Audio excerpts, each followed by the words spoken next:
650 ரூபா கொடுத்து சட்டை எடுத்தேன், 350 ரூபா கொடுத்து வேஷ்டி எடுத்தேன், 350 ரூபா கொடுத்து ஷூ எடுத்தேன். இந்த காசு இல்லைன்னா அந்த சட்டை போட்டு வர முடியுமா? அந்த பட்டிமன்றத்துல பேச முடியுமா? காசு இல்லைன்னா நகை போட்டு வருவீங்களா நீங்க? ஏன் நகை போடாம வர்றது? அதை கேளு தம்பி, அதை கேளு முதல்ல. ஏங்க நட்புறவு நட்புறவுன்னு தான் பேசுனாங்க. கழுத்து பூரா பொன்னகைய போட்டுக்கிட்டு வந்துகிட்டு சொந்த பந்தம், என்ன சொந்த பந்தம் கேளு சொல்றேன். நடுவர் அவர்களே, தலைப்பு என்ன?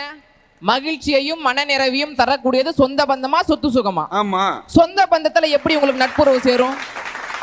நட்புறவுன்றது முக மரியாதவர்கள். இருங்க நட்புறவுன்றது வர வர வர வர வர நட்புறவுன்றது முக மரியாதவர்கள். சொந்த பந்தம்னா நட்புறவு இருக்கு, அதற்கு அப்பாற்பட்டு இருக்கு, இல்லைன்னு சொல்லல. நீங்க என்ன சொல்லணும்? தாய்மாமா உறவை பத்தி சொல்லணும், பாட்டி தாத்தா பத்தி சொல்லணும். அதை பத்திலாம் ஒரு கருத்தை சொல்லிட்டு கைத்தட்டல் வாங்கணும்னு சொல்லிட்டு இவங்க கிட்ட ஒரு பில்டப்பை போட்டுட்டா நான் சொல்ற பாருங்க,